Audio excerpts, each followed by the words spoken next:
Bueno, buenas tardes, mi nombre es Santiago Navas, estudiante de Psicología de la UNAP. Hoy vamos a hablar sobre la demencia vascular. Bueno, en cuanto a la demencia vascular es importante que la entendamos no solo como una enfermedad, sino como un síndrome, como un síndrome. La demencia es una pérdida gradual y permanente del funcionamiento cerebral. Esto ocurre con ciertas enfermedades. Afecta la memoria, el pensamiento, el lenguaje, el juicio y el comportamiento de la persona que la sufre.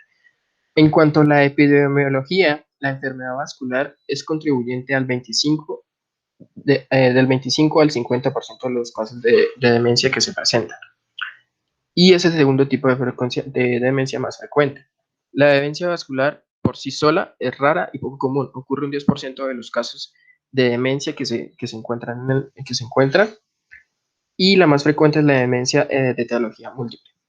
Existe una prevalencia en los individuos entre 60, de individuos de 65 años, que es equivalente al 1,6% del tipo de demencia, y esta aumenta con la edad. Dentro de los factores de riesgo tenemos la edad avanzada, la hipertensión, la diabetes, la hipercolesterolemia. En estos tres afectan de gran manera la microvasculatura de la persona. Luego está la poca actividad física, la obesidad, el tabaco, la enfermedad coronaria, la fibrilación auricular, que pueden como tal causar una ACV de tipo cardioembólico. En la patogenia vamos a tener en cuenta que la enfermedad cerebral de los vasos pequeños son la forma más frecuente de demencia vascular. Entonces, principalmente tenemos factores de riesgo vasculares, como los que mencioné anteriormente. Estos favorecen el progreso o el riesgo de una enfermedad cerebrovascular, ya que sea a través de la arteriosclerosis, un cardioembolismo asociado a la arteriosclerosis, una agopatía meloide cerebral, y como tal, esto de cierta forma favorece que ocurra una lesión vascular, una lesión cerebrovascular, que de esta forma o esta lesión se puede identificar a través de una neuroimagen que se puede tener, que en esta se puede tener en cuenta la existencia o cómo se puede ver la lesión, eh, que pueden ser identificadas como infartos lumbares, multiinfartos, multihemorragias en zonas lumbares, y todo esto se llega a entender o que da, por así decirlo, a una finalidad que es la discapacidad de trastorno cognitivo vascular.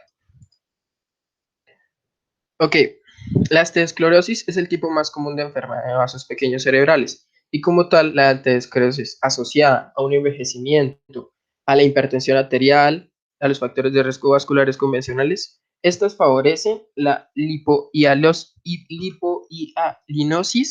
del engrosamiento de vasos, la elianización, formación de microneurismas y placas de ateroma, que esto finalmente nos da, por así decir, nos lleva a la finalidad que es el compromiso de la integridad vascular en el cerebro, y y nos da un mayor riesgo a que exista un stroke, tanto embólico o un stroke hemorrágico. Ok, en lo que concierne a la engelopatía amiloide cerebral, esta es la segunda causa más común de la enfermedad por vasos pequeños. Se debe principalmente a una acumulación excesiva de meta-amiloide dentro de las arterias, de las lepto y de las como tal dentro de las arterias y como de las leptomeninges. Se han hecho investigaciones, en las investigaciones se ha evidenciado que estos mecanismos de degradación esto se debe a los mecanismos de degradación, donde la proteína precursora amiloide, APP, se degrada en dos tipos de péptidos. El primero es la A-beta 42 y el A-beta 40. Se va a tener en cuenta patológicamente riesgos como la hipertensión, el cáncer, la edad, que están asociados como tal a un estado de hipercoagulabilidad relacionada a la fibrilación auricular, que aumenta los riesgos de una tromboembosis, que llega a dar, por así decirlo, micohemorragias y hemorragias lumbares. Algo a tener en cuenta en la neuroimagen, que vamos a evidenciar compromiso más que todo lumbar, que como tal lumbar en el cerebro y como tal no va a haber afección a los ganglios basales o a las estructuras cercanas a ellas. En cuanto a las características clínicas, es muy importante tener en cuenta que el perfil neuropsicológico va a depender de dónde y qué tan grave es la lesión vascular. Muchos pacientes tienen distintas alteraciones sugestivas de un compromiso cerebrovascular. En cuanto a la demencia post-stroke, esta está relacionada a un desarrollo, la demencia, una vez sucede un evento cerebrovascular. El desarrollo de dicha demencia se genera o eso ocurre 6 meses posterior al evento cerebrovascular. Hay que tener en cuenta características en todos los pacientes. Ok, luego está la demencia hay que tener en cuenta las características de todos los pacientes, que es como el deterioro importante de las funciones ejecutivas, como que tienen que ver con el raciocinio de la persona, relatabilidad de la preservación de las memorias episódicas, que la persona comienza a tener problemas de memoria de cierta forma, apraxia y afaxia. Demencia sin evento cerebrovascular. Estos son los principales síntomas, que son como la discapacidad proveniente de las funciones ejecutivas, disminución de la velocidad del procesamiento, mejor aprendizaje verbal, pero existe un problema que se llama el recalque, por así decirlo, que la persona tiene como una solución de su memoria, pero viene con problemas de memoria, por así decirlo, que se le dificulta más tener en cuenta preposiciones episódicas de su vida. Luego están los signos neuropsiquiátricos y motores, que sería la bulimia, la apatía, la psicosis, llanto, risa o la patológica, y la marcha lenta, que tiene que ver con el Parkinson. En cuanto a la evaluación, evaluación se buscará en la historia clínica los antecedentes del evento cerebrovascular, la progresión y la instauración de dicha demencia. A la hora de buscar características en la historia clínica se puede usar el score de Hashinsky.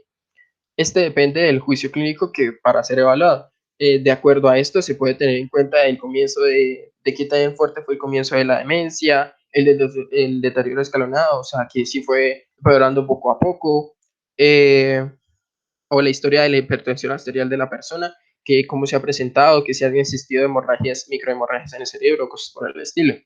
Para tener en cuenta esto, como para identificar, para manejar mejor la evaluación, se puede tener en cuenta test de examinación cognitiva, que no de cierta forma nos dicen directamente cuál es la demencia, sino nos ayudan como a de cierta forma a identificar factores que se atribuyen a una u otra demencia en específico.